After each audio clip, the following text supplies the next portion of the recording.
the president, with his obsession, pagalpan for development, he wanted steel. These are very heavy industries. No country can become or pretend to become industrialized without steel having its own. Mere importing will never make you an industrial power. Steel, petrochemicals, non-ferrous metals, shipbuilding, electronics, machinery. These are the 6 pillars of All heavy heavy capital capital in all heavy chemical industries. Okay.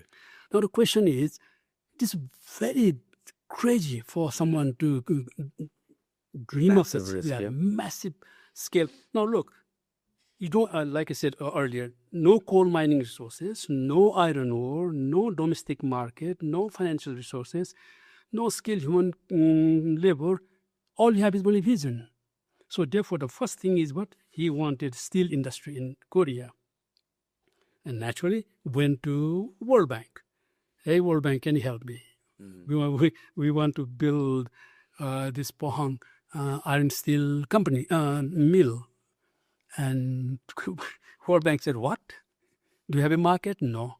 Do you have a resources? No. Do you have a mining? No. Isn't it cheap for you to import? Yes. Then why?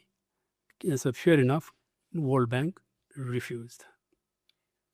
But many leaders, there goes the dream. But this guy, he doesn't stop. Now the man who was, he had assigned one of his confidant, one of his close fellows, for this project to go mobilize the resources wherever, however. So he went to the US, and earlier they had indicated some interest, but there was a massive negative narrative that this is not a viable project, it's technically not sound, and all that stuff. So the potential investors, they withdrew. I have a question. Yes, please. जस्तो कि डेभलपमेन्टमा हामीले कसरी सोच्छौँ भनेपछि you start slow and then bootstrap गर्दै अरू इन्डस्ट्रिजमा जान्छौँ या हेभियर इन्भेस्टमेन्टमा जान्छौँ. This approach of starting right from the हुन्छ नि एकैचोटि म्यासिभ इन्भेस्टमेन्ट्स, यो राउट किन चुज गर्यो? A man in a rush, because he had seen Japan, the meteoric rise, and Japan was 1910 to 1945, 35 years it was, Japan was colonizing Korea. So when they saw Japan's massive fast development, they didn't want to be left behind. And it is true generally, but this is where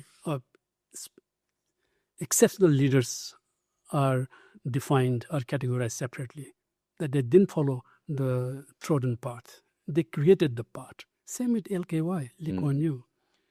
Now, this man,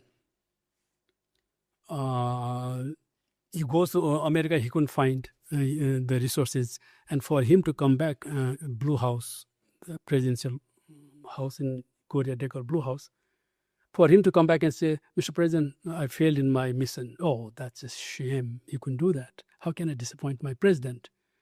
So he broke his vacation and he was lying in this. Now, this I'm saying just to make it a little interesting also, because this happened. And this guy was lying in the sand in Waikiki. Normally, it's a beautiful sand you enjoy, but this man was not enjoying. He was worried. How do I do? How do I face? So suddenly, some idea comes to his mind.